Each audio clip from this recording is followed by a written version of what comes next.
போல பழகுது. ஏன் வேலைக்கு போல? தலையே வலிக்குது, உடம்பு சரியில்லை. தலை வலிக்குது, படுத்துக்கு. சங்கத்துல வேற போன மாசமே 2500 ரூபாய் கட்டலான்னு கேட்டாங்க. இந்த மாசமும் கட்டலான்னு கேட்பாங்க. உனக்கு தலை வலிக்குது, நீ படுத்துக்கு. சுடு தண்ணி என்ன வச்சு தரவா?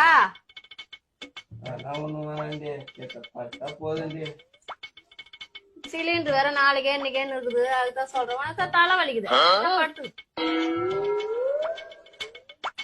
கஞ்சி என்ன வச்சு தருவா?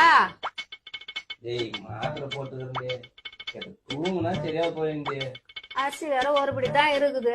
அதுக்குதான் சொல்றோம், உனக்கு தலை வலிக்குது, படுத்துக்கு. தண்டல்காரங்க வேற வருவாங்க. போன வாரமே இல்லன்னு சொல்லிட்டான். இந்த வாரமும் வந்து வாசல்ல நிப்பாங்க. உடம்பு சரியில்லை, சத்தியமா இந்த வீட்டுல